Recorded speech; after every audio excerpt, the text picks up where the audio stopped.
बात बेबाक में आपका स्वागत है। मैं हूं डॉक्टर देवेंद्र प्रसाद राय। आज मैं आपसे प्रधानमंत्री नरेंद्र मोदी के इजराइल दौरे पर बात करने वाला हूं। आपको ज्ञात है प्रधानमंत्री इजराइल के दौरे पर गए हुए हैं, 2 दिनों के दौरे पर। वहां उनका बहुत गर्मजोशी से स्वागत किया गया है। उनके उतरने के समय वहां वंदे मातरम का गीत गूंज रहा था। इस तरह उनको बहुत एक गर्मजोशी से उनका स्वागत किया गया है। अब सवाल उठता है, इस पर कांग्रेस आग बबूला है, इंडिया गठबंधन आग बबूला है। क्यों आग बबूला है? इसराइल से किसी सरकार ने, नरेंद्र मोदी के पहले किसी सरकार ने इसराइल से कोई संबंध स्थापित नहीं किया। क्यों नहीं स्थापित किया? इसलिए नहीं स्थापित किया कि वे मुस्लिम कंट्री से लड़ रहे हैं और उसे डर था कि कहीं मुस्लिम वोट रुष्ट न हो जाए, यानी अपने कंस्टिट्यूएंसी को, अपने वोटर को एडजस्ट कर रही थी, नेशन के इंटरेस्ट को नहीं देख रही थी। हम कहते हैं क्यों नहीं इसराइल से संबंध स्थापित करेगा? वह एक सॉवरेन देश है, 96 लाख जिसकी आबादी है और बहुत ताकतवर देश है। उसका जो मोसाद है, उसकी खुफिया एजेंसी, वह दुनिया की सबसे सशक्त और सबसे इंटेलिजेंट एजेंसी है। हम क्यों नहीं उससे संबंध स्थापित करेंगे? और इसमें भारत को बहुत लाभ होने वाला है। एक तो जैसा सुनने में आया है, जैसा सूत्रों से पता चला है, वह अपना आयरन डोम का जो टेक्नोलॉजी है वह इंडिया को देगा। अब समझ लीजिए, आयरन डोम एक ऐसा है कि दुनिया में अभी तक एयर डिफेंस का उससे बेस्ट, उससे अच्छा कोई भी सिस्टम नहीं डेवलप कर पाया है। और वह केवल हमें आयरन डोम नहीं देगा, उसकी टेक्नोलॉजी हमें देगा जो हम अपने देश में खुद बना सकते हैं। अब क्या सब शर्तें रहती हैं, यह तो उसके बाद, आने के बाद उसकी उस पर डिटेल में बात होगी। लेकिन अगर आयरन डोम वह देता है तो यह भारत के डिफेंस के लिए एक बहुत बड़ी उपलब्धि होगी। यानी डिफेंस डील के लिए गए हैं उसके पास डिफेंस एक्सपर्ट, दूसरे और भी जो खुफिया एजेंसी की जो बातें हैं उसके लिए गए हैं। तो इसमें बुराई क्या है? अब ये बात अलग है कि गाजा पट्टी से उसकी लड़ाई हो रही है, और दूसरी बात है कि भारत और इजराइल सेम खतरे को फेस कर रहे हैं। वह खतरा क्या है? जैसे हमारे देश पर पाकिस्तान अपने आतंकवादियों को शरण देता है और हमें प्रिक करता रहता है, वह उसका प्रॉक्सी वार हमसे लड़ता रहता है। इसी तरह वहां भी हमास एक आतंकवादी संगठन है।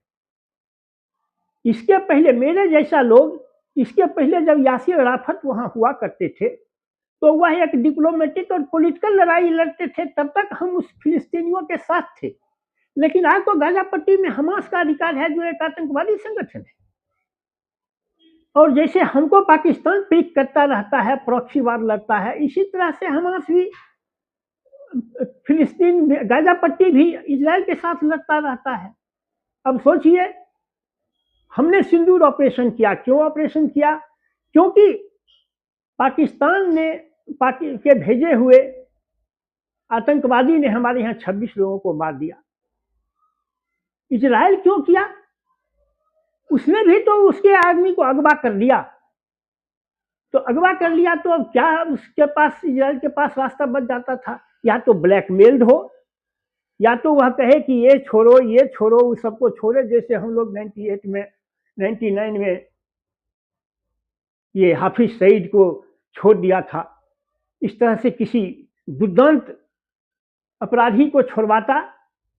या नहीं तो जो जैसे हम किए स्ट्राइक, वैसे वो स्ट्राइक किया।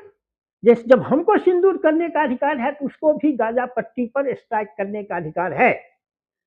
अब कहते हैं जो लोग मारे गए, अरे वह तो गाजा पट्टी, हमास तो इतना सातिर है कि वह अपना तहखाना हॉस्पिटल और स्कूल के तहखाना में ही के नीचे ही सुरंग बनाकर अपने आतंकवादियों को रखता है और अपने हथियार रखता है, तो आखिर स्ट्राइक कहाँ करेगा?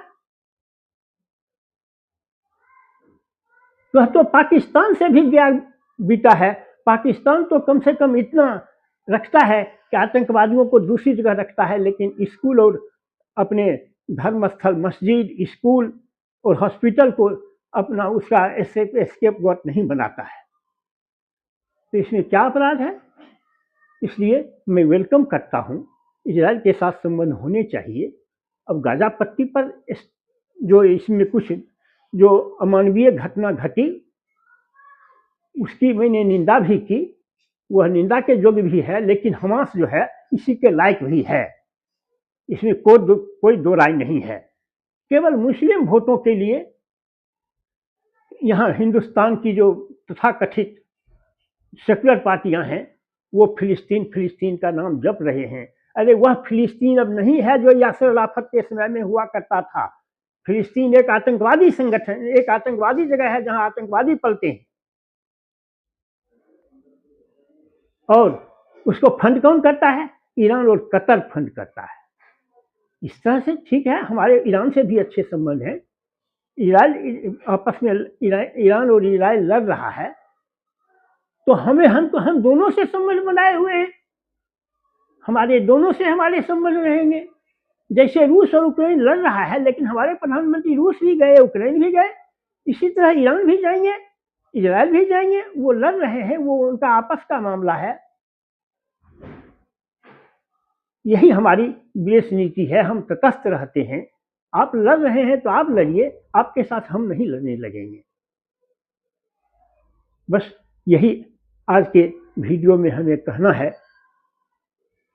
Thank you very much.